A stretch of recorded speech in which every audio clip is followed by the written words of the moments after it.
Ladies and gentlemen, Rachel Campos Duffy is the newest co-host of Fox and Friends Weekend on Saturday and Sunday mornings. She is the host of her own Fox Nation show called Moms. She is also co-host the podcast From the Kitchen Table, and she is a recurring guest on several other Fox programs. Rachel holds degrees in economics and international affairs. She offers a unique view on politics, culture, and parenting. She is married to the former Congressman Sean Duffy, and Rachel is the mother of 9 precious children and a fierce defender of the right to life. Ladies and gentlemen, Rachel Campos Duffy.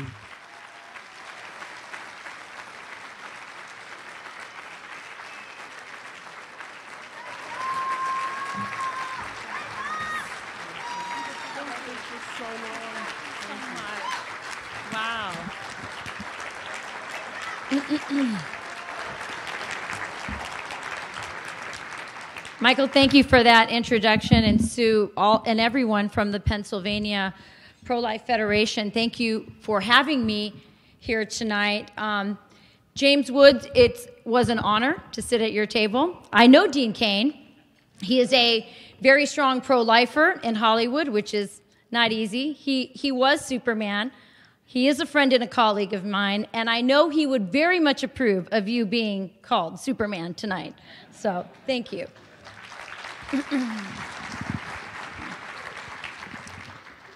Now, I don't know about how many of you watch reality television, but that's where I got my start.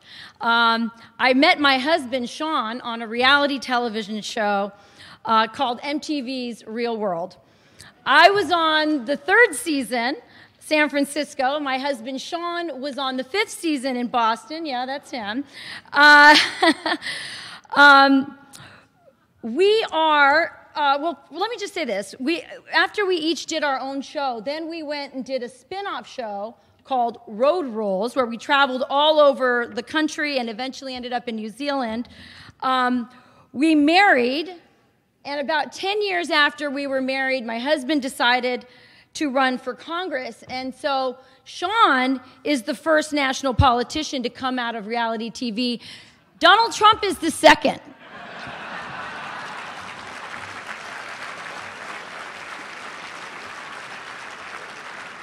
So here's some reality. By the way, I do love reality TV.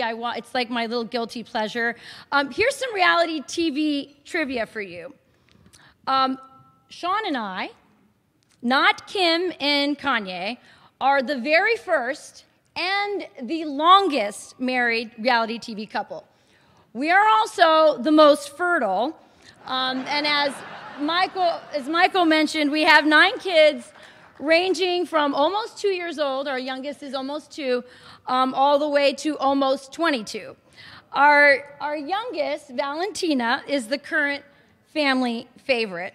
Valentina was born with Down syndrome, and she's sort of a superstar because Governor Kristi Noem made Valentina her special guest when she signed a bill to ban abortion because of Down syndrome diagnoses.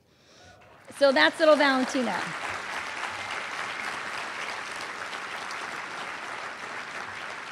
So the thing that people ask me about the most is the fact that I have 9 kids. And they especially want to know what it's like to raise 9 children in such a hyper-political family. My husband's a congressman, or was a congressman. We both work for Fox News.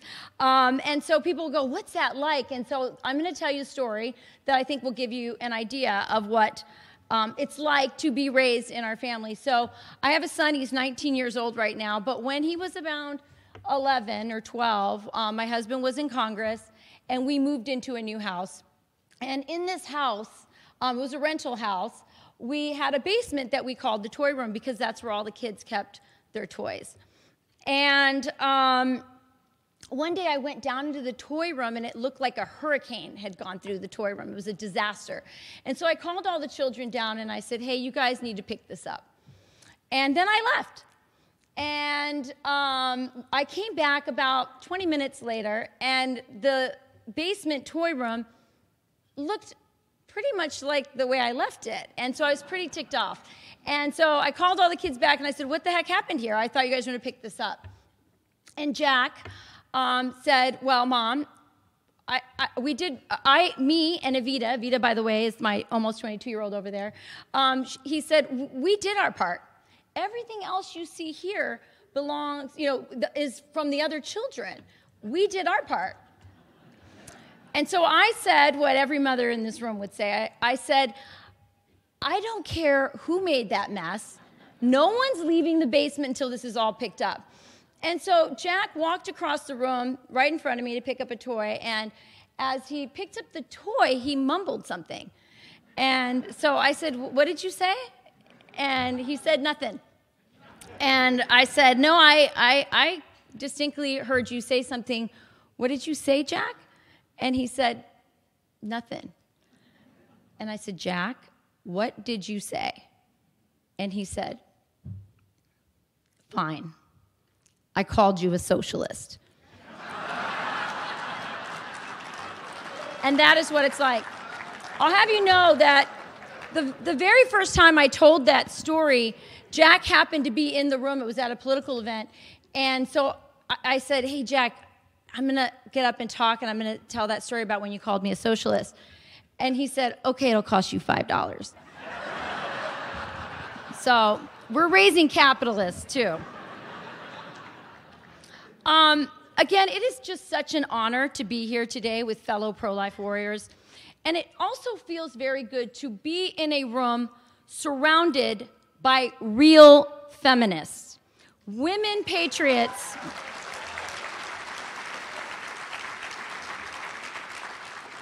Women patriots who truly care about women, their lives, and their children. That's right, it is the people in this room who are the greatest defenders of women's rights. Now today, decades of liberal feminist ideology has resulted in millions of lost lives. But it has also done unbelievable damage to the very notion of being a woman and a mother. And now even die-hard, old-school feminists are beginning to question their own ideology as they see the fruits of their political and cultural work. They are finally seeing that denying our reproductive gifts and responsibilities has not elevated women and our unique roles and contributions. In fact, they are having the opposite effect. After years of preaching that gender is merely a societal construct, they find themselves in a very weird position of not being able to stand up for women's sports, something earlier feminists fought very hard for. Young, hard-working female athletes are seeing their dreams robbed by men. In the 2021 Olympics, Laurel Hubbard, a biological male, took the place of a very deserving woman in the Olympic super heavyweight championship or competition.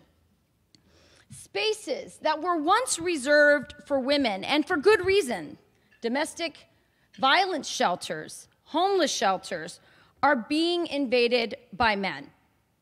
In California, female prisoners are issued birth control and condoms because they are imprisoned with any male inmate who claims to be a woman. Now, I already told you I like reality television. So Caitlyn Jenner seems like a perfectly nice person. I also liked her when she was Bruce Jenner. But does lipstick, breast augmentation, and a good plastic surgeon make you a woman? Is the desire to be a woman enough to become one? What about the unique role women play in reproduction? Does that matter? Are the innate maternal instincts that biological and adoptive mothers have for their children, is that irrelevant to who we are? Is that irrelevant to our children? When Elton John adopted through surrogacy, the birth certificates for the twins listed him as father and his partner as mother. Can anyone be a mother? Even a man? Or is mother a role women ought to proudly claim as the right of our gender? Now, the questions that I'm asking you here tonight are really not about gay marriage. They're not about gay adoption or the journey of a transgender. These are questions about what it fundamentally means to be a woman and what the feminist movement has done through their radical abortion agenda to minimize rather than elevate and celebrate our gender and our very unique and powerful contribution to the continuation of humankind. When Kim Kardashian and her rapper husband Kanye West had a baby, they had their first was a girl, so they really wanted a boy. And there were multiple tabloid stories, which, by the way, Kim and Kanye absolutely deny that this is true, but there were tabloid stories saying that they had used gender sex selection technology. Again, they claim that that is not true, but when the story broke, and it was mostly in the tabloids, but when it broke, IVF clinics around the country saw their phone lines light up with prospective parents who were previously unaware that this technology was available in the US, and they were wanting to choose their own baby's gender.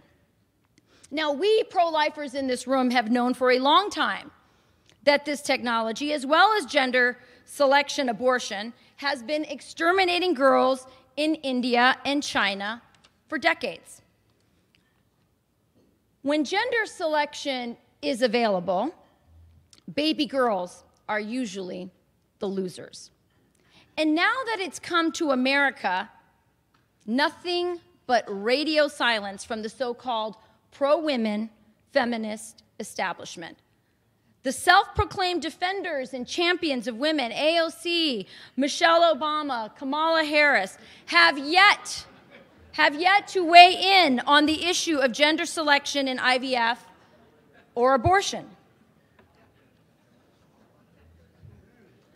Now, there is no issue more important to me or my husband than the cause of protecting life. It is by far the issue that has most animated my family's decision to enter into public service and remain politically active even after my husband left Congress. And there are no greater heroes in this cause than people like you. Pro-life federations like this one and the thousands of pregnancy help centers around this country should actually be renamed. They should be called Women Empowerment Centers because there is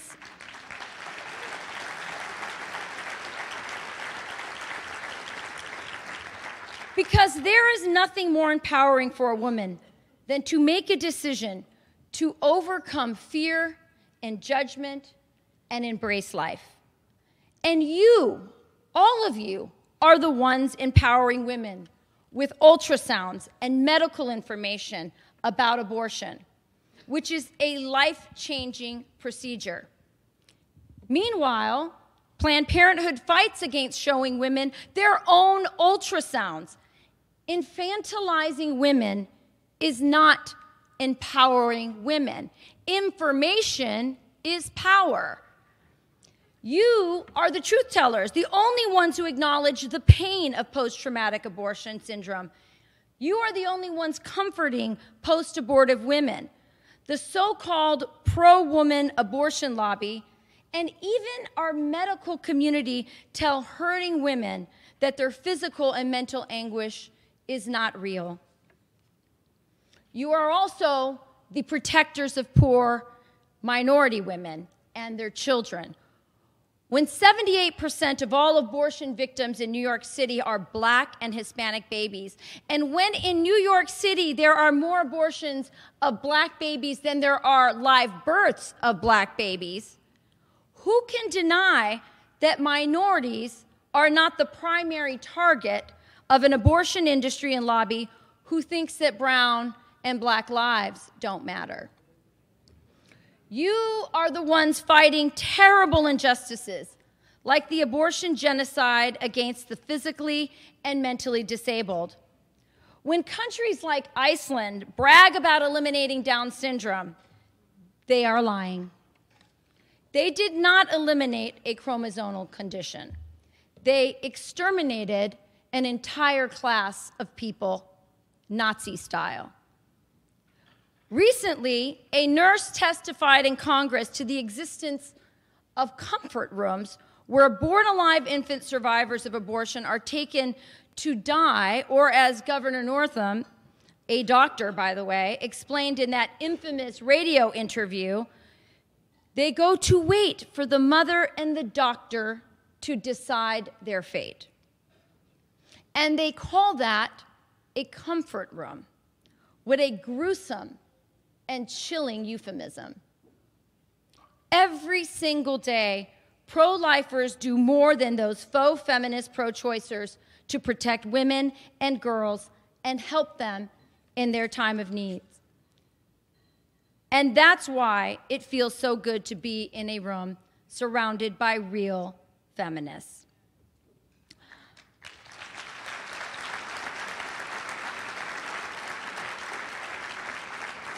Our opponents and their friends in the media say they care about women and their lives and their children, but what they really care about is ideology, power, and their fat paychecks on the board of NARAL, NOW, and Planned Parenthood. If we want to save lives and save America, we must start by telling the truth. So let's start now. Despite claiming to be Catholic and carrying rosary beads in his campaign commercials, the Biden administration is the most radically pro-abortion administration in U.S. history. That's a fact.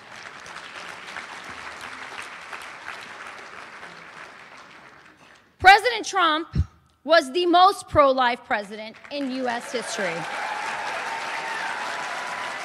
And there is Chloe.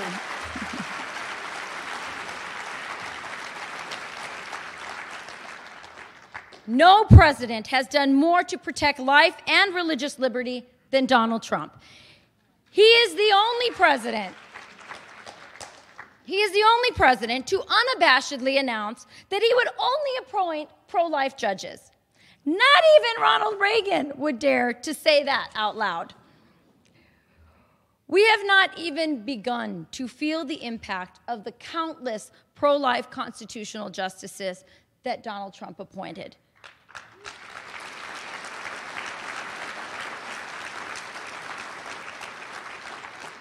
And because of that, his pro-life legacy will live long after he is gone. But just as culturally important was President Trump's unvarnished language describing abortion, especially late-term abortion. Donald Trump told the truth. He didn't care that it was graphic. I'll tell you, it didn't just drive his opponents crazy, it drove his own political consultants crazy. Because you know, those consultants will tell the politicians, you're not supposed to talk like that. He didn't care. He accurately described his opponents as the party of late-term abortion and infanticide. And to that, I say bravo, I say yes.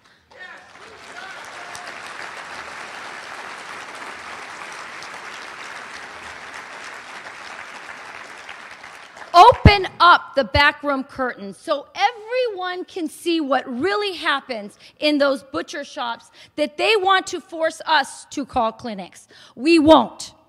And we won't call their murderous procedures healthcare either. I refuse to play their evil word games, and you should too.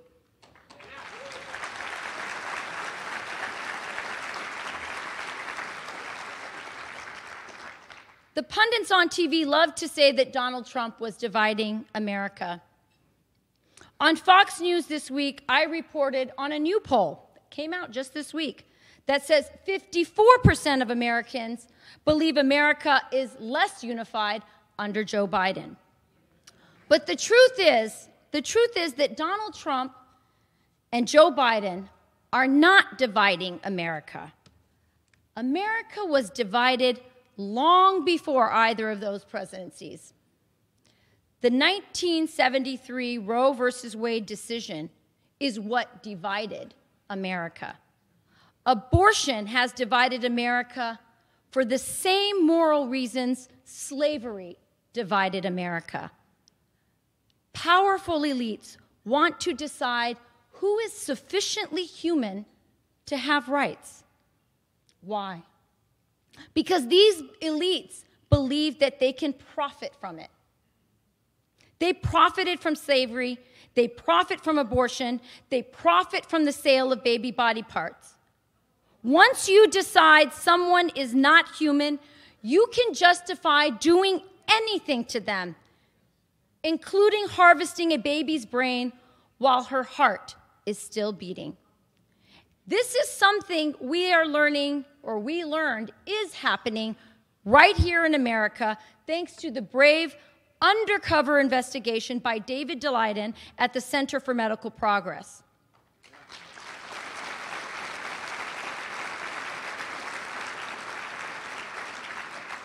Now, back when Vice President Kamala Harris was the DA in California, she tried to squash the whistleblowers and their videos in order to please her pro-abortion campaign donors. America will never be united until the evil of abortion is resolved. Yes.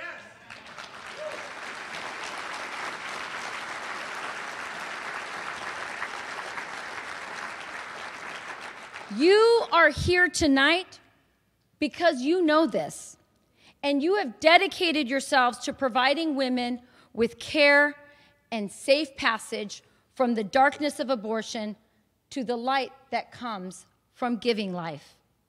You are the Harriet Tubmans, the abolitionists of our time. The arguments for abortion are so eerily similar to the arguments used to defend slavery. It starts with dehumanizing a class of people: blacks, the disabled, the unborn, baby girls.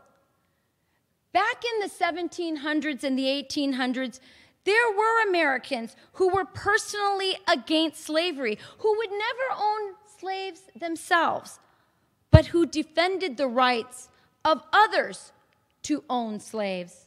Does that sound familiar to you? Our battle to win hearts and minds for life is not easy, but our hard work and our tenacity is finally paying off. We've gotten smarter. We've actually learned from our opponents that incremental change in the right direction is better than an all or nothing approach. And just as importantly, technology has finally caught up with us. Gone are the days of those 1970s grainy ultrasounds. Today's young moms, and old moms like me, have a clear window into our wombs through 4D ultrasound technology that proves what we've been saying all along. I mean, I just think about the ultrasound I had when Evita was in my womb and the ultrasound I saw with Valentina. It's night and day. It was grainy with Evita, and I saw this with Valentina. Thanks to the clarity of the images of 4D ultrasound, millions of little kids are seeing their siblings in utero, creating a new generation of pro-lifers. Our mission to advocate for the humanity of a fetus is being confirmed and bolstered every day by science and technology. No wonder Americans overwhelmingly oppose late-term abortions and support legislation to prohibit abortions when medicine can confirm the infant's capacity for pain. Our opponents are science deniers. They're desperately clinging to their outdated, unscientific ideas of fetal development. No wonder their movement is dwindling and aging. Our movement and our rallies have all the energy and youth, with fearless millennial leaders like Lila Rose and powerful converts like Abby Johnson.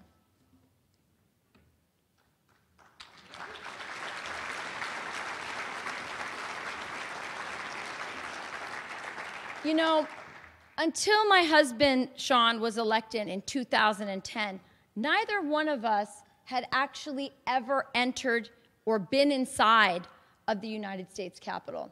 So the first time he entered in was after he was elected. And in fact, when he walked through that threshold, you know, when you see the sergeant at arms, the first time he did that, he cried. And one of the greatest joys of my husband's election for me as a mother has been watching my kids walk those halls of Congress at such a young and formative age. When our little ones used to see the image of the Capitol on television, they would say, "Look, it's Daddy's office." It would give me goosebumps every single time. Our now 13-year-old daughter, Paloma, had a very particular fascination with our beautiful Capitol building and its magnificent dome. And it started, again, when her father was first elected on her very first trip to Washington, D.C. when he was sworn in. She was only 4 years old. She loved that building. And wherever she would go, I mean, imagine she's just this little thing. She would look around to see where she was in relation to the Capitol building. She became particularly fascinated with Lady Freedom, the impressive bronze statue that stood on the top of the dome. And it's so interesting when you're a parent. There are things, you're running around, you're so busy. I saw the dome. I never really noticed there was this statue on the very top of it, but boy, it really captured my 4-year-old Paloma. And she wanted to know everything about her. She wanted to know who she was and why she was up there and why she was dressed that way. And so, of course, I tried to learn everything I could about Lady Freedom so that I could feed her curiosity. So I'm going to tell you a little bit about Lady Freedom. Republican President Abraham Lincoln elected Lady Freedom during the Civil War. Now, Lady Freedom is a beautiful and fierce warrior. And she actually wears a toga-style dress, and she has a Native American-style cape over it. On her head is a helmet adorned with stars and feathers to symbolize her victory over tyranny. And in one hand, she has a sheathed sword, and in the other, she carries a shield and a laurel wreath, which is another symbol of victory. Now, if you look at Lady Freedom, you'll notice that she is facing east. And the reason is she's keeping her eye on England. She's always vigilant and protective of our nation's freedom. Now, I bought Paloma a little keychain of Lady Freedom from the U.S. House of Representatives gift shop.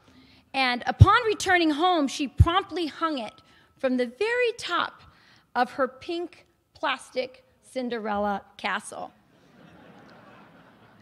And it so inspired me, I ended up writing a little book inspired by it, not exactly the story of my daughter, but somewhat inspired by her fascination with Lady Freedom.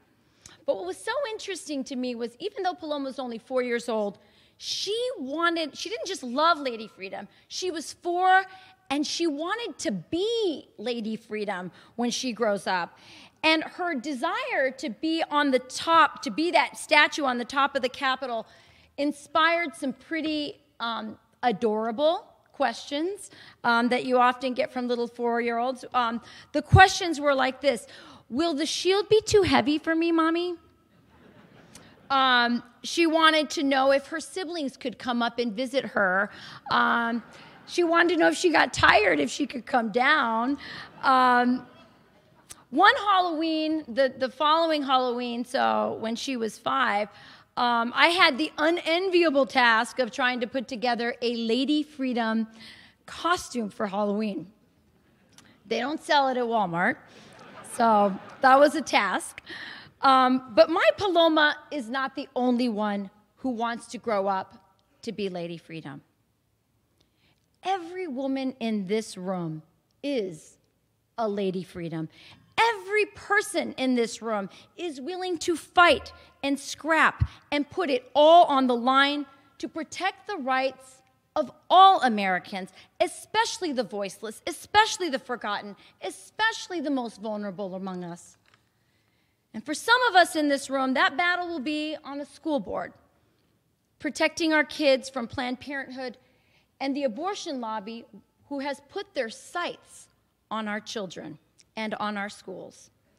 For others in this room, it will be quiet prayers in front of an abortion clinic. For still others, it will be being there for a classmate or a friend who is pregnant and in need of a friend who will help her see the unexpected joy that can come from an unexpected pregnancy. For still others, you'll be donating clothes and diapers and time at your local pregnancy crisis center. For others, you will be a foster parent or an adoptive parent for a child in need. Maybe it's a sacrificial donation to a pro-life candidate, or donating your precious family time on a Saturday to walk a parade for that candidate. For others, it will be a very uncomfortable moment in the office break room where you stand up for life or against euthanasia. And for others, you will be called to elective office, maybe even the halls of Congress. This past summer, I read the biography of my hero, Frederick Douglass, to my kids. I do it every summer. Doesn't everybody do that? Reading about Frederick Douglass, a former slave who became one of the leading voices of the human rights issue of his time, I am reminded of you and your passion for the human rights cause of our time. In those times, just like today, there were plenty of people in respectable circles who believed that they had the right to determine who was sufficiently human enough to enjoy life, liberty, and the pursuit of happiness. Some things have never changed. But the Declaration of Independence is very clear that America was founded on the principle that we are all created equal. Today, so many of our liberties are under attack. Religious liberty, free speech, the right to bear arms. My goodness, this year of the pandemic, we've relinquished so many of our freedoms, and we ought to get them back.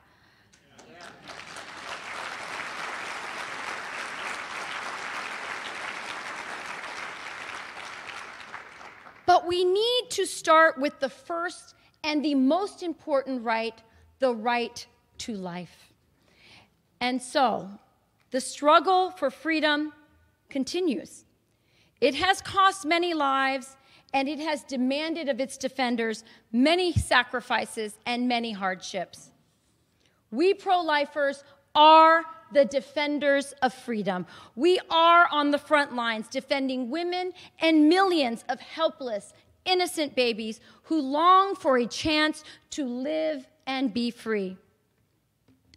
In a 4th of July speech in 1852, Frederick Douglass said this about the Declaration of Independence, and I think it is so fitting to remind you, the abolitionists of our time, of his powerful words, because they are a reminder that we are on the right side of the law. We are on the right side of the Constitution, and we are on the right side of justice.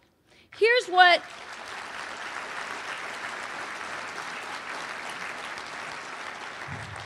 the great Frederick Douglass said. He said, "The principles contained in the Declaration of Independence are saving principles. Stand by those principles. Be true to them on all occasions, in all places, against all foes, and at whatever cost."